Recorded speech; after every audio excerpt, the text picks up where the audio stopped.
Welcome to the Ceremonial News Podcast, where we aim to bring you all the latest news and interviews on live ceremonies, parades, and tattoos from around the world. In our second podcast, we welcome Mr. Bruno Peak, LVO, OBE, OPR, Pageant Master, and Event Organiser Extraordinaire. Welcome to the second Ceremonial News Podcast with our exciting second guest, Mr. Bruno Peak. Hello, Bruno. Good morning. Are you well? I'm fine, thank you. Fantastic. Are you busy at the moment, or are you taking a well-earned rest after?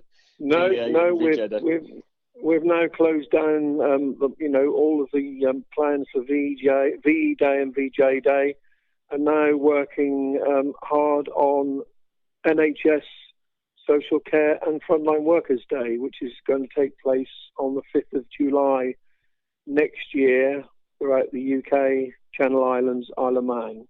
So no rest for the wicked then? Well, I enjoy what I do. I enjoy bringing people together, and we owe so much to the NHS, social workers, and all those who work on the front line. And, you know, people have got short memories, and when this is all over, people seem to forget. So I thought, right, well, let's put together a day that can be undertaken every year on the 5th of July, the NHS's annual birthday, getting bigger and bigger every year so people can celebrate and commemorate all those that do so much for us 24 hours a day, 7 days a week. Hear, hear. Well, more on that topic later on, but if we can just go back to the beginning and give our listeners, who I'm sure are well aware of many of the projects that you've been involved with in the past, but if we can just give them a brief overview of just a selection of some of the things that you've done. So I've got a list here. Correct me if I'm wrong. So, been involved with producing events for over 39 years, including, and this is not a definitive list, Her Majesty the Queen's Golden Jubilee, the Battle of Trafalgar Bicentenary, the Royal British Legion Poppy Party Weekend, Queen's Diamond Jubilee Beacons, 50th and 70th VE Day Beacons, the Queen's 90th Birthday Beacons, the Lamplight of Peace. In 2019, you organised the Merchant Navy 100 Gala Dinner at the Painted Hall in Greenwich. And as Pageant Master, you've organised the local community activities celebrating and commemorating the 75th anniversary of VE and VJ Day throughout the United Kingdom, Channel Islands, the Isle of Man, and over 29 countries around the world. Does that sound about right? Just a few. Just a selection of a few of them. So, just a few, yeah. So, yeah, I started off. I was a welder at the time, and I started off with the Yarmouth Carnival, Great Yarmouth. Yes. Because I was living in a flat at the time, and the guy who owned the flat also owned a menswear shop. And he was involved in a community association who wanted to organise a carnival, but didn't have the experience to do it. And I said, well, I don't, but I'd love to have a go. And just formed a small committee. And we just then took about a year, 18 months, to pull together the biggest carnival the town had ever seen, with over 100 floats. And we had various bands, and the actual route of the carnival was about 7 miles in the end, and it took 35 minutes for each float to pass a certain point. Wow. So I really caught the bug. And luckily the company who I was working for at the time saw that I was very interested in becoming a pageant master stroke event organizer, and they were very gracious in the way they let me take time off work to start. And once I'd really got going, I packed my job in and just got on with organising my first beacon chain, which was for the launch of Maritime England. And the rest, as they say, is history. So history. So you mentioned you were a welder. Prior to that, and growing up as a young boy at school, was there ever an inkling that you would end up doing really. this? No, you didn't have a sort of. I left school with no qualifications. I became a baker for a couple of years. Then I was a butcher for about 18 months. Never a candlestick maker. you took the words right out of my mouth then. Yeah, I then became a builder's labourer. I worked for a company making skis. Numerous different jobs over many years, and ended up being a plater welder because a friend of mine owned a company who employed welders, plater welders, and one day he said to me, do you want the job? He said, I'll teach you to be a plater welder if you want to come and work with me. So I did, and then the rest is history. So where do you think then that this flair for organising unique events comes from? Is there a history of it in the family, or is it just something that you ended up doing and just found that you were naturally good at it?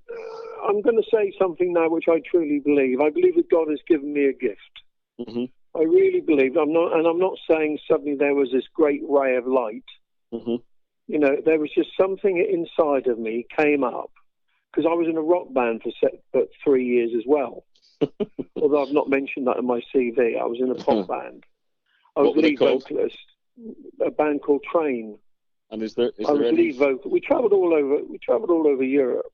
And had a great time. I couldn't sing, but nobody cared. Can we find any footage of this hidden anywhere? Does any footage exist? Does any footage exist of this anywhere? No. I've only got one photograph of myself in a pink satin suit. But I truly believe something happened. As I said, it wasn't a ray of light.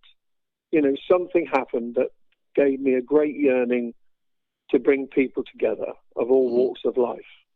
And I think once I'd been successful with the Yarmouth Carnival, I thought, no, I've got to carry on.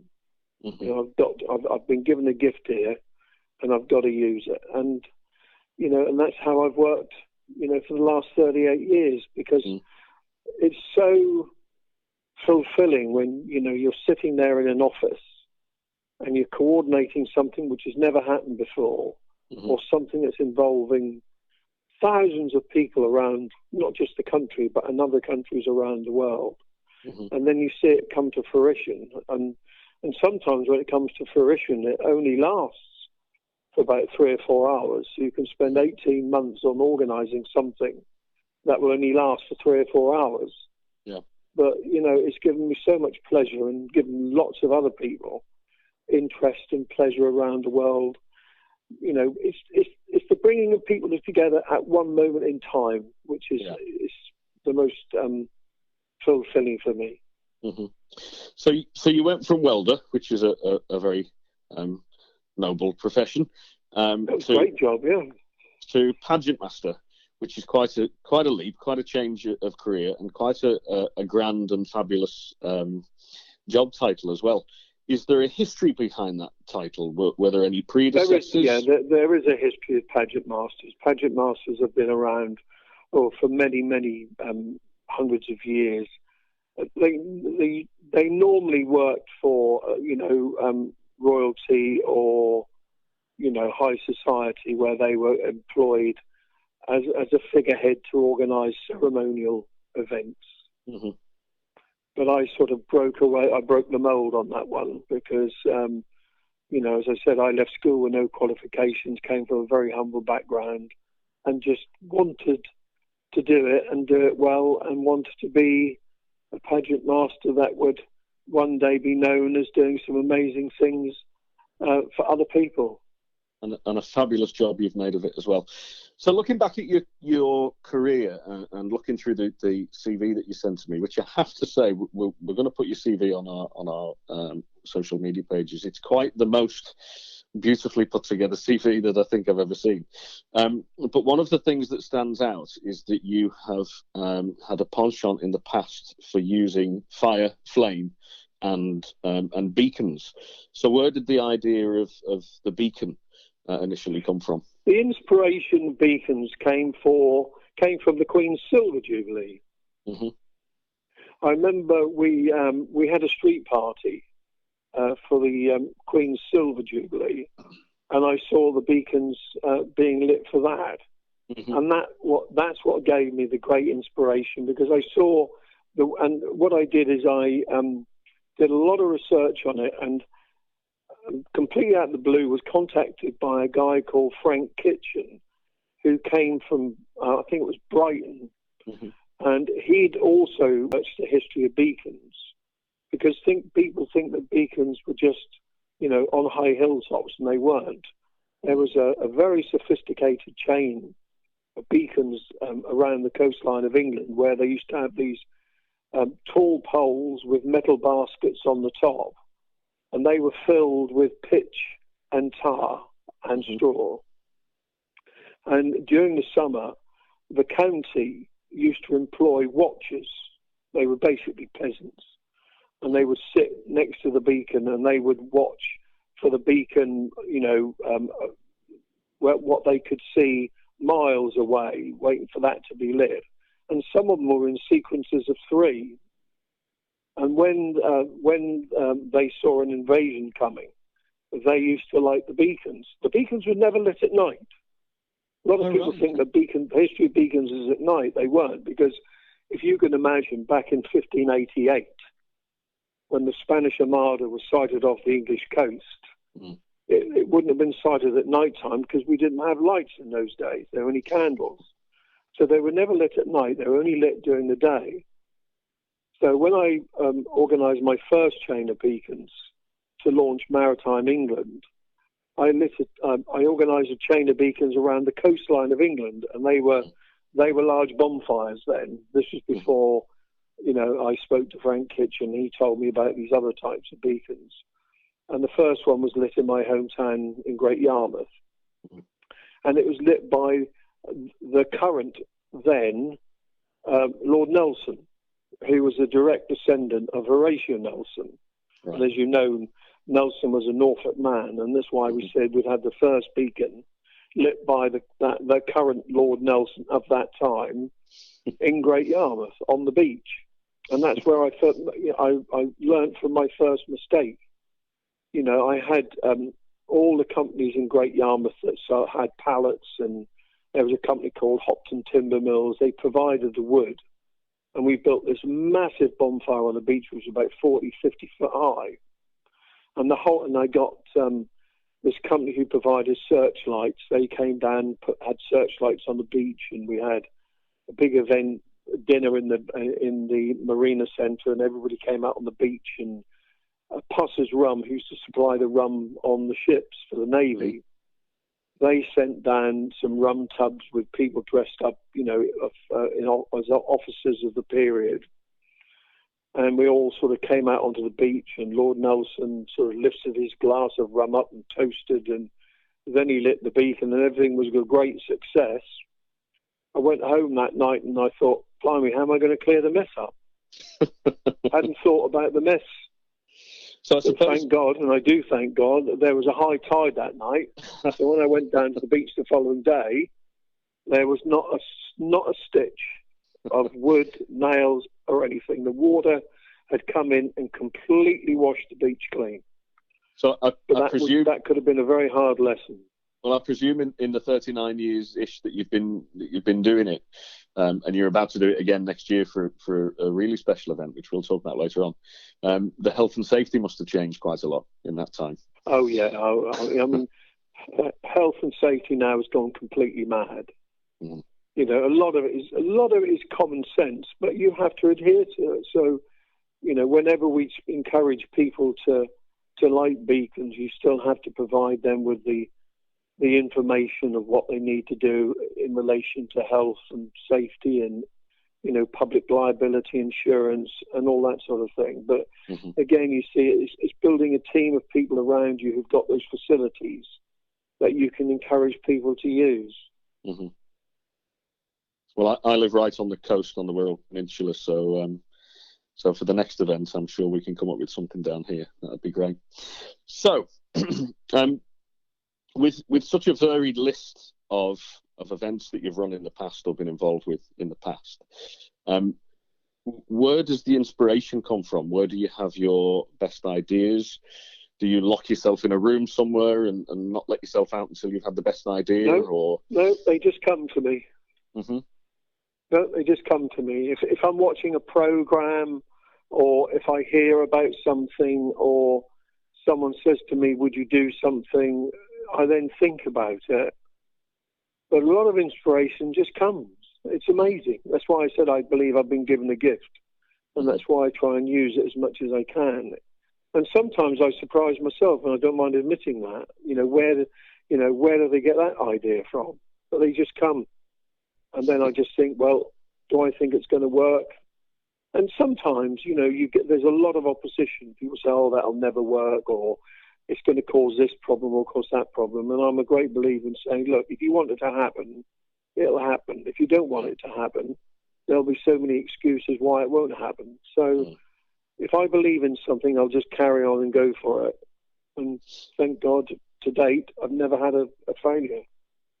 Have any gone less according to plan? Maybe not failures, but you mentioned the near miss with the bonfire. Well, on the beach, VE Day and VJ Day this year, I mean, it's very sad. We had thousands of events planned all over the country. And yes, as you know, we had other countries around the world involved with the Pipers. And thank God the Pipers could still continue because they did them individually.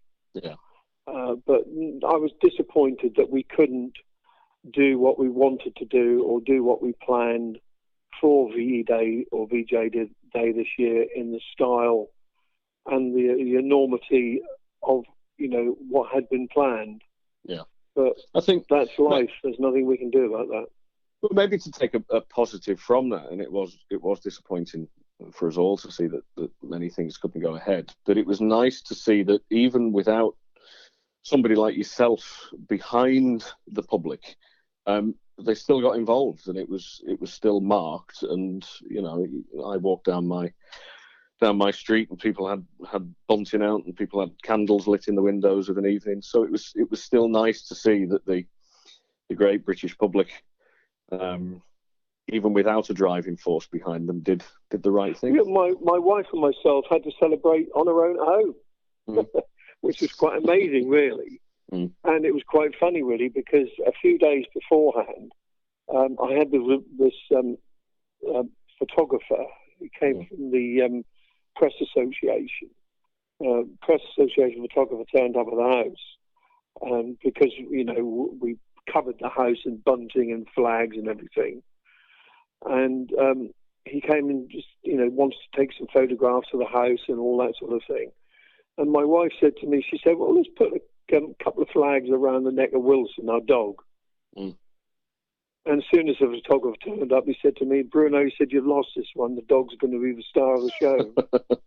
And I think for the first time ever, a dog was on the front page of the Times on the 8th of May, on VE Day this year. So maybe we should ignore the advice then. Page.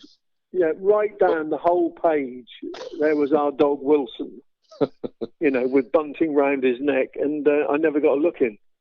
Well done, that dog. So maybe we should always work with children and animals then. Absolutely. Yeah.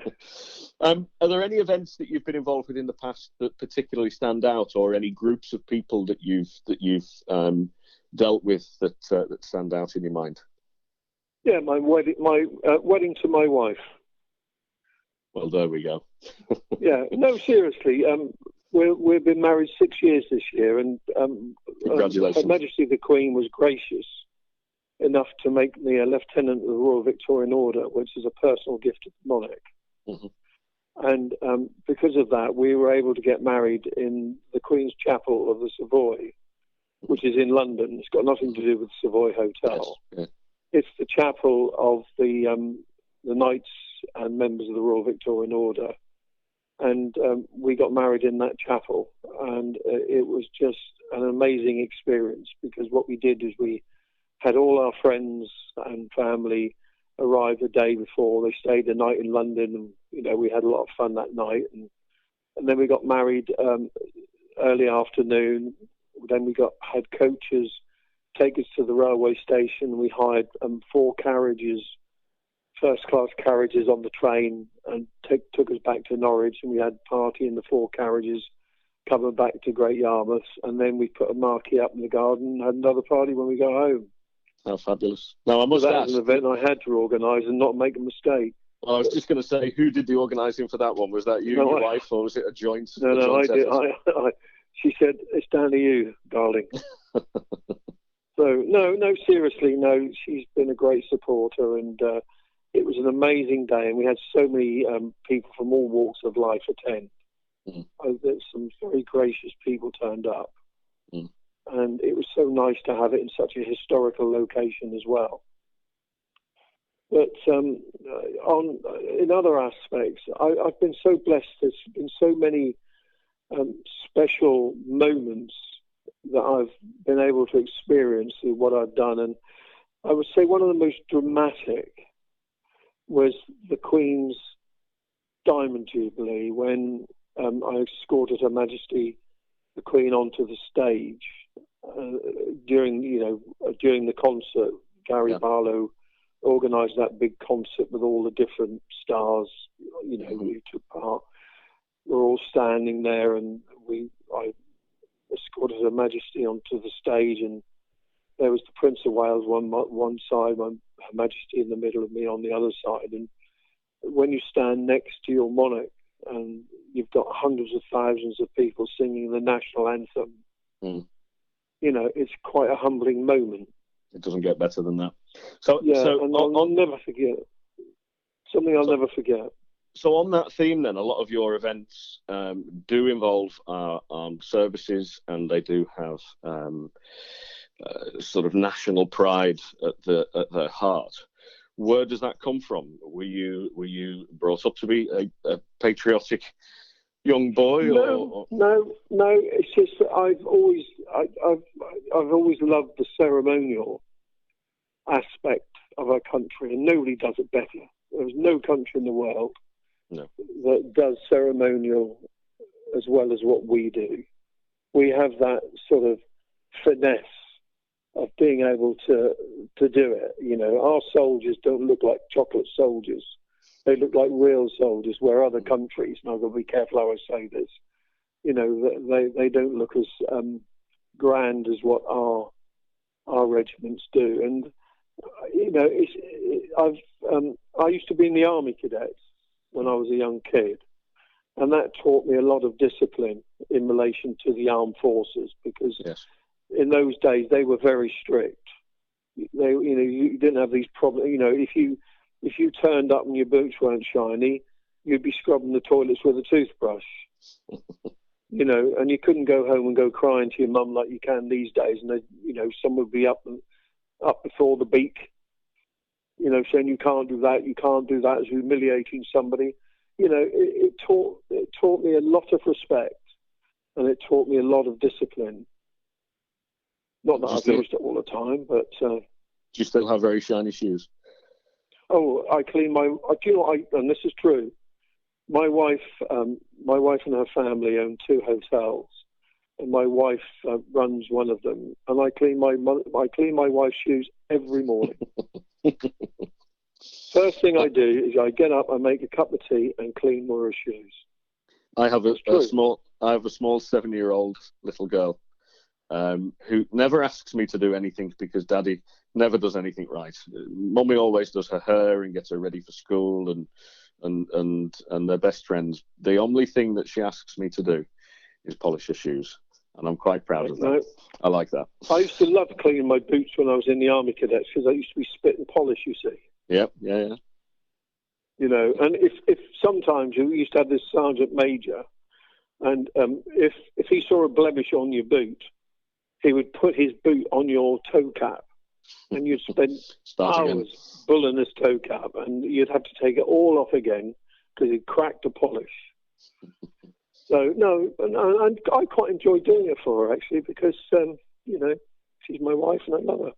It's an important thing. Make your bed in the morning and polish your shoes. That's what I always say to my little girl. You mentioned some of the celebrities that you've been involved with, specifically at the Golden Jubilee before. You mentioned Gary Barlow, of course. You've been very much involved with... That was the Diamond Jubilee. Sorry, the Diamond Jubilee.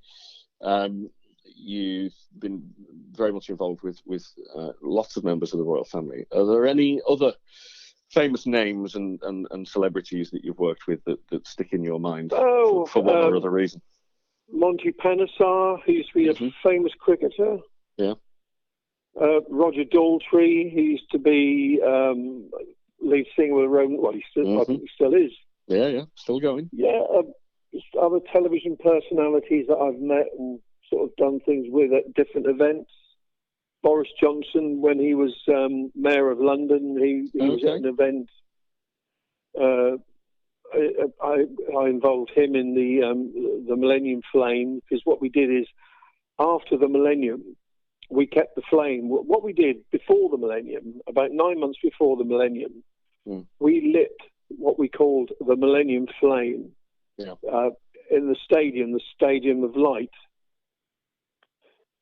You know the Stadium of Light, the football stadium? Yeah. And we had this little Catholic nun. She actually lit it. She lit this flame, and we kept it alight up to the Millennium. We took it back to Great Yarmouth, came to Great Yarmouth. The Mayor of Sunderland brought it all the way down to Great Yarmouth by train to Norwich. We had a police escort, brought it to the Minster, or St Nicholas Church as it was called then.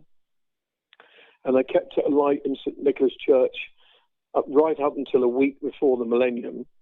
Then when we brought it back on the train to London, and it was taken to the Guards Chapel next to Buckingham Palace, where it was kept alight. And then it was taken to the Millennium of Peace, the boat that the Queen travelled down the river on, and she lit the beacon, the Millennium Beacon on the River Thames, from that flame that we'd kept alight all that time. We had this huge beacon on a barge in the middle of the Thames on Millennium Night. And then we kept the flame alight, and we travelled it around the whole of the UK for a year after that, and it kept it alight until the Golden Jubilee in 2002. And the Queen used it to light the beacon in 2002 from the Millennium Flame. I was there in the Mall when she did it. I remember it well. Oh, when the rocket went down the Mall? Yep.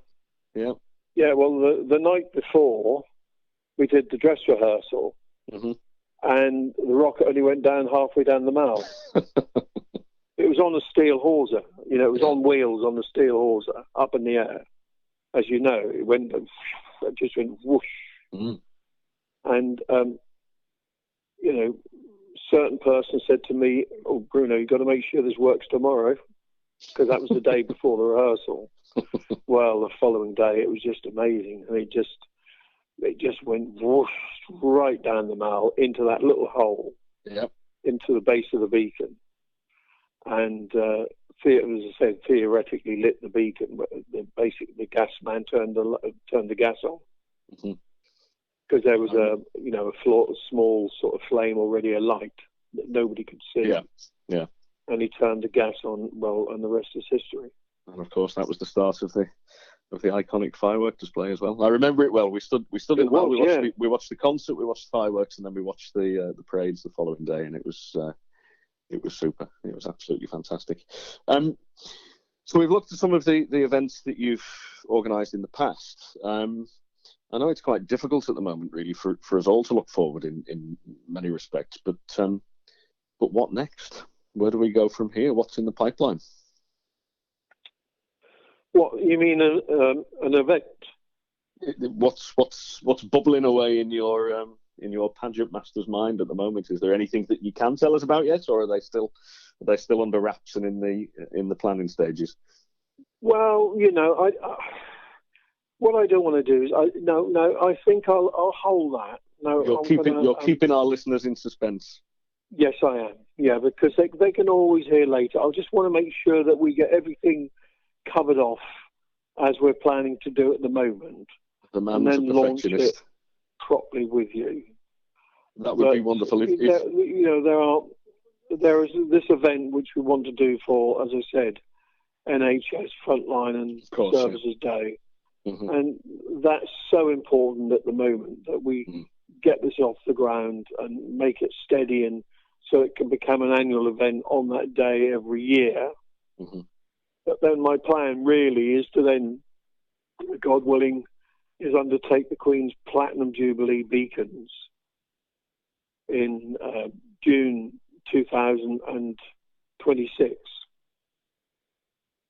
Sorry, 2022. 22. It'll be here before we know it. Yeah, 2022. And that may be my last one, actually. I may be retiring after that. Well, that leads me on to my last question, which I wasn't sure whether I should ask or not, but I'll give it a go anyway. So you've got this very, very unique role that in many respects you've created. You know, there's not a guidebook really as such. And you mentioned that your sort of predecessors have done things in a very different way. Who next? Who would step into your shoes? And have you got an apprentice that's been trained up in the background, or no? Not at the moment. My aim is to get this year or next year out of the way, and then to get the Queen's Platinum Jubilee beacons out of the way, and then look at training somebody up to be a pageant master, rather than trying to train them as we go along, because you know it's far better to be able to focus on one person, saying, look, you know, let's plan something completely new. So it'll be planning something for after the Queen's Platinum Jubilee, the next time some historical moment is going to happen. Yes. And then take somebody under my wing and say, right, okay, why don't you train to be a pageant master of national and international events? They've got very, very big shoes to fill, but I'm sure if they're under your wing, then they will be held in good stead. Yeah, but I could never have done today what I've achieved if it hadn't been for the support of people from all walks of life, not just in this country, but around the world. And many times I still pinch myself and think, how on earth how was I able to achieve that? And the reason is because I've had so many people come on board from all walks of life in this country and abroad who can see the vision and want to be part of it. So it's basically, you know, it's looking for somebody who wants to be a leader, as well as somebody who's prepared to humble themselves with showing people how it's done, not just sitting there telling people, but showing people how it's done and picking out areas of problems that they will need to know and understand. Otherwise, that's where you get lots of problems and lots of accidents. Well, we shall look forward to seeing who that lucky successor will be, and also look forward to promoting the future events that you run as and when the press releases come out. Mr. Bruno Peake, thank you very, very much for your time today. I'm sure our listeners have found it a fascinating podcast, and maybe after the next few events we can get you back to talk about those nearer the time. My pleasure. Thank you very much.